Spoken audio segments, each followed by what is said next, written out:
Hey everyone, I hope you are doing really good today. And in today's video, I've got a little bit of a different type of video for you. Obviously, you can see that I'm outside at the moment. I'm actually standing outside of MetaCollect, which is Australia's first NFT gallery. So I'm really excited to show you the gallery and the artwork they've got in it, and also have a bit of a chat with the gallery owner and some of the people in there right now. NFTs are something which I don't really know a lot about in terms of how you pick good ones, what you got to look out for, how you flip them and all that type of stuff. So I'm excited to go and have a chat with some of the people in there. At the moment, it's a little bit gray outside, even though right now we are on the Sunshine Coast in Caloundra in Australia. So let's go into the gallery, see what type of NFTs they've got, have a chat with some people and see what's happening.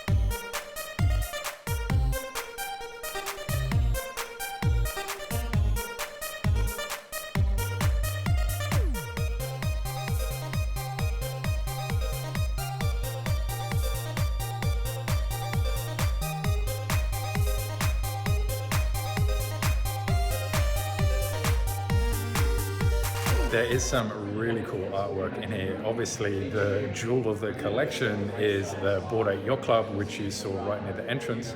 But one of the ones I really like as well is this one just behind me, the Other World. It's part of the metaverse, it's part of a game. It's a block of land that they got airdropped, and you can get airdropped these type of NFTs if you are involved with the actual creation of the project, and there's various tasks that you can do to, and once you've created and done a certain amount of tasks, then you're actually going to get airdropped a piece of land like this. How cool is that?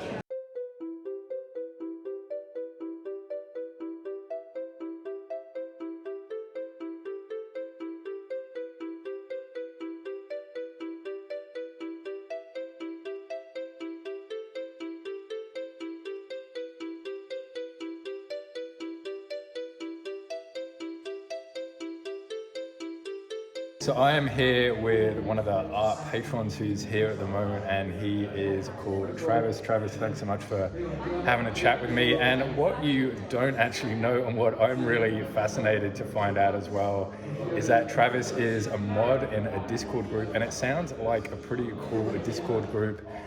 Travis, do you want to tell us a bit about sort of what you do and what you do with NFTs and Yeah, sure. So I'm a community manager for Metabeats NFT, which is founded by Leroy Thornhill of The Prodigy. My day-to-day is basically, running a group of moderators and, keeping the community vibing and getting the project to mint. So yeah, it's a fun gig. Yeah, man.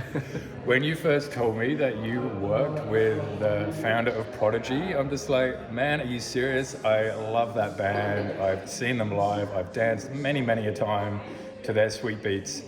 And you also mentioned, am I allowed to tell them about what you told me about? Of course, yeah. Okay, cool. That they are doing a mint soon. Do you want to explain a little bit about the Discord group in terms of what it is about and the actual mint that's happening?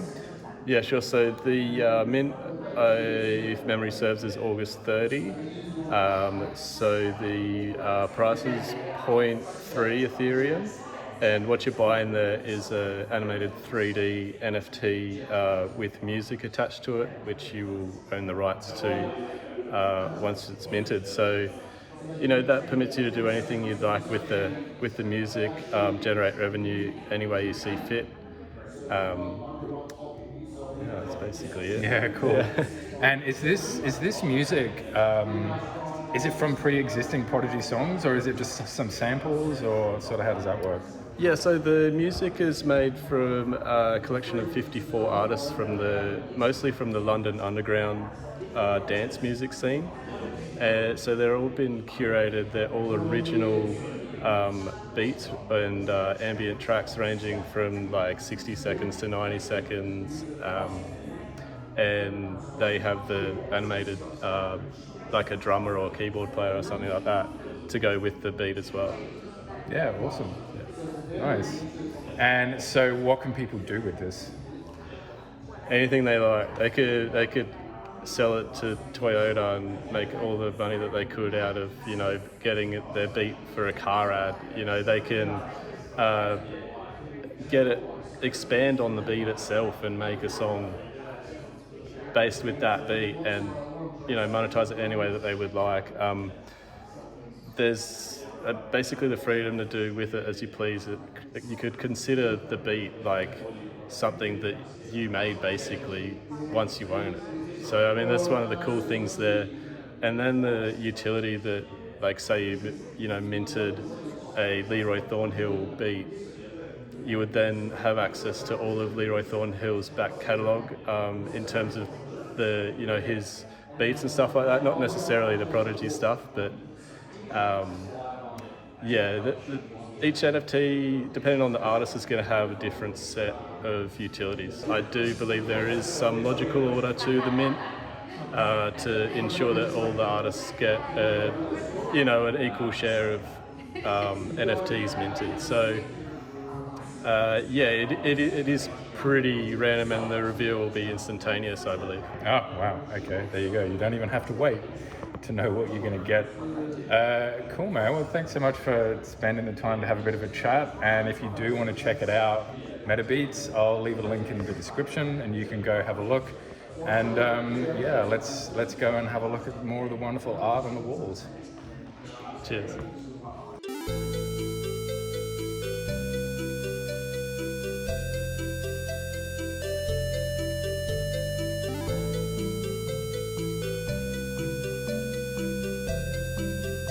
One thing I thought was really cool when I got here, which I didn't actually know, is that these two DeadFellaz NFTs on the wall that you can see behind me are actually made by a couple who live right here on the Sunshine Coast in Queensland, Australia. So that was really fascinating to me, that this collection, which has seen a lot of sell volume and it's seen a lot of popularity, are made by a couple that are still anonymous. DeadFellaz NFTs made by people right here on the Sunshine Coast, and I thought that was really, really cool. I am here right now with Kenny, who is the owner and the brains behind this awesome gallery that we've been looking around and chatting with people today. So Kenny, welcome. Thanks so much for your time. And yeah, that's cool.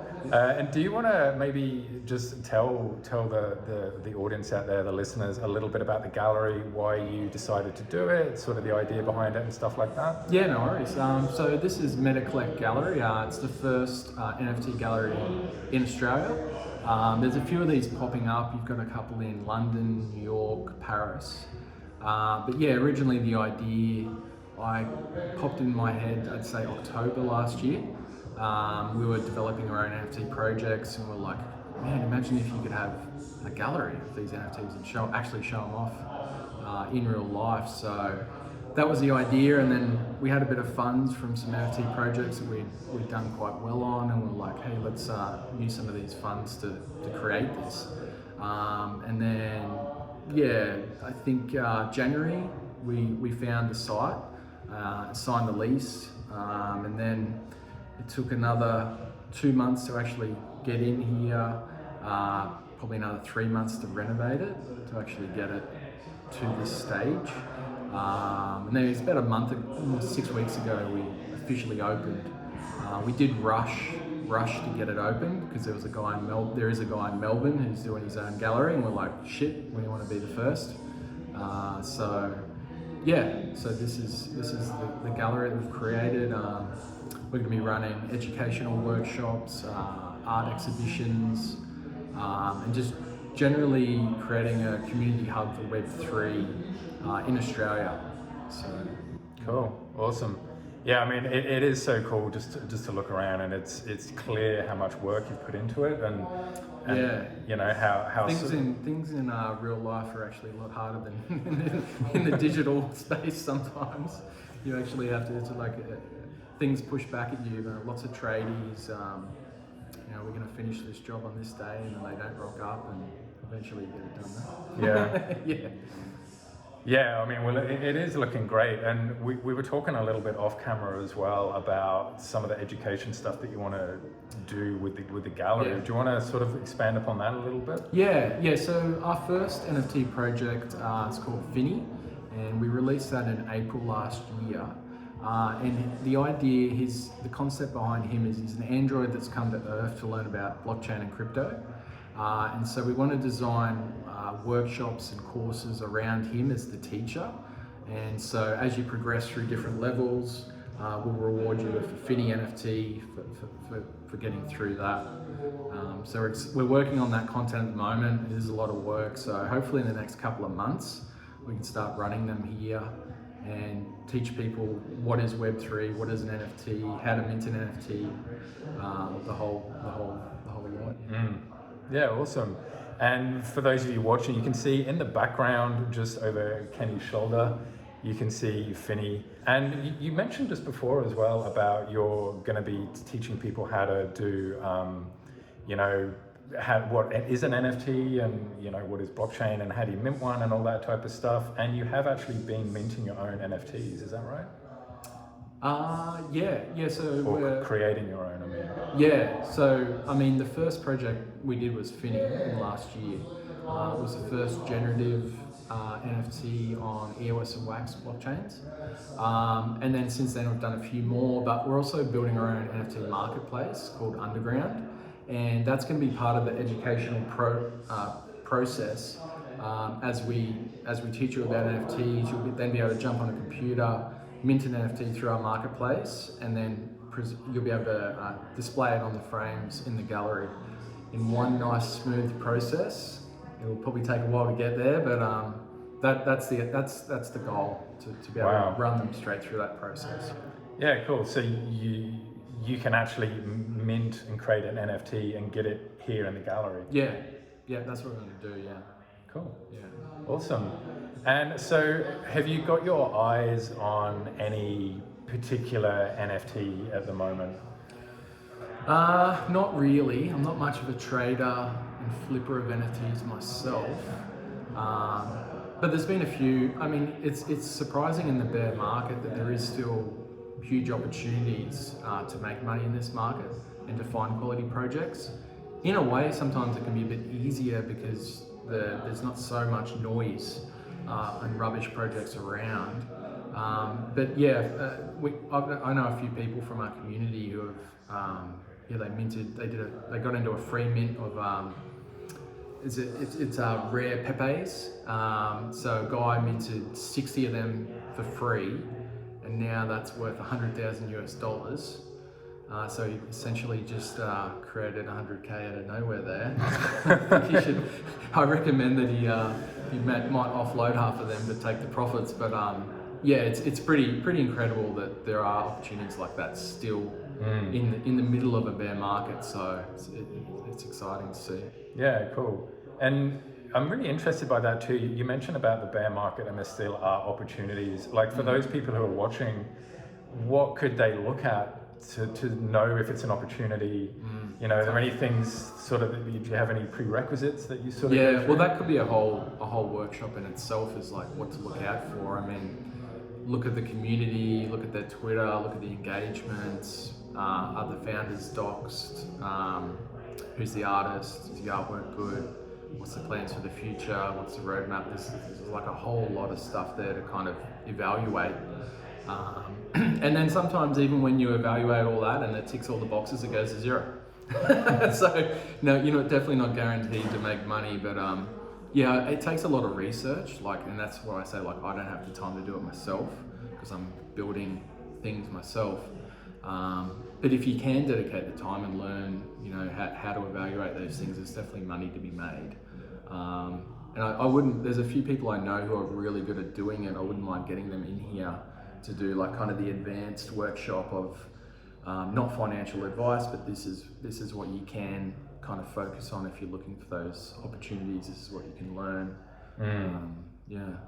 Yeah, I think that's a big thing in crypto and in NFTs as well, is a lot of people say, well, do your own research.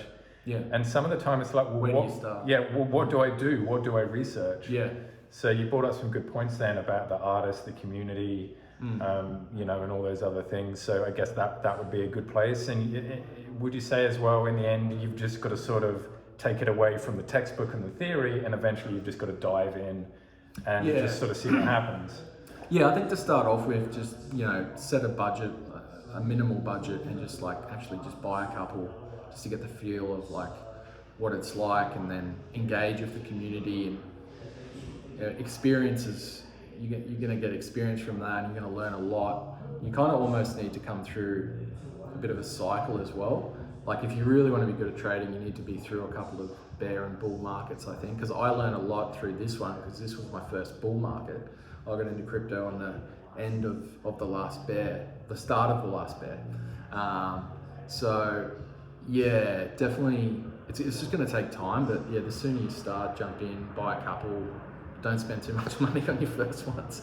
Just find something that you, and the cool thing with NFTs as well is, if you choose something you actually like, even if it goes to zero or near zero, you still got something that if you like it, it's artwork that you could still have some value in. Yeah. So in that way, yeah, that's probably choose something that you actually like. Don't spend too much, and just, yeah, learn. And that's a good point you make as well, is that a lot of NFTs are to do with the actual art, you know? So, Yeah. I mean, if you're just in it to make money, then I guess that's fair enough, and a lot of people do that, Yeah. but just pick something you like, you know? Yeah, 100%. Yeah. Yeah. And it's talking of things you like, what would you say your favorite pieces that you've got in your gallery or collection? I think my favorite would be the other side metaverse plot that we've got. We've got a gold metaverse land plot there for that metaverse that's been built with a coder on it. I like that one. Then we've got the Bored Ape over here that is quite valuable. So there's a few artworks from an artist from Venezuela that I really like, because it communicates the story of how NFTs can help people in remote villages who might not have much money to then be able to branch out beyond their village and sell their art to the whole world. And then, you know, he's essentially pulled himself out of poverty, which is pretty incredible use case for blockchain and NFTs. So yeah, we've got a lot of artwork also on Tezos. There's a really cool art scene on there. What's Tezos for people who don't know? Yeah, so Tezos is a blockchain that it's quite cheap to use. The transactions are kind of slow, but to be able to mint an NFT, you can mint 100 at low cost. So you get a lot of artists from third world countries who are incredible artists who are just producing all this amazing art. So we've collected a lot of those, and so you can get an NFT for like $2, $5, $10, and it's really cool art. So you just buy that because it's awesome, and then maybe it'll go up in value, maybe not. We've got over 800 of those artworks, but at the moment the frames here don't support that blockchain. So we're developing our own app that's going to be able to support that. So I'm excited to get some of that artwork on these frames. A lot of motion art that's like, yeah, it's just going to look awesome. So I'm excited about that. Yeah, I mean, there's a lot of potential for a lot more stuff on the walls up there. Yeah.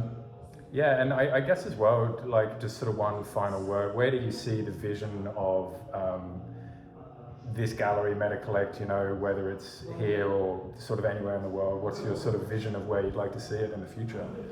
Well, there's a lot of different kind of angles and directions that we're going, because we're going to do our own frames, we're doing our own NFT marketplace, we want to do art exhibitions here, we want to do education. So there's a lot of things that we're working on. I think the education part is a big one, because, you know, we're seeing like, you know, all types of people, different age groups, just really interested in what is Web3, like what is this new version of the internet. Everyone wants to learn about it, and it's exciting to help people in real life learn. not just over the internet. So I'd say that's a big one. But if we're successful with the frames and the app that we roll out, that could generate a lot of revenue that we could then use to expand these galleries, across the world. So I mean, that ideally, these pop up everywhere. So we'll see how we go. Awesome. Yeah, awesome, man.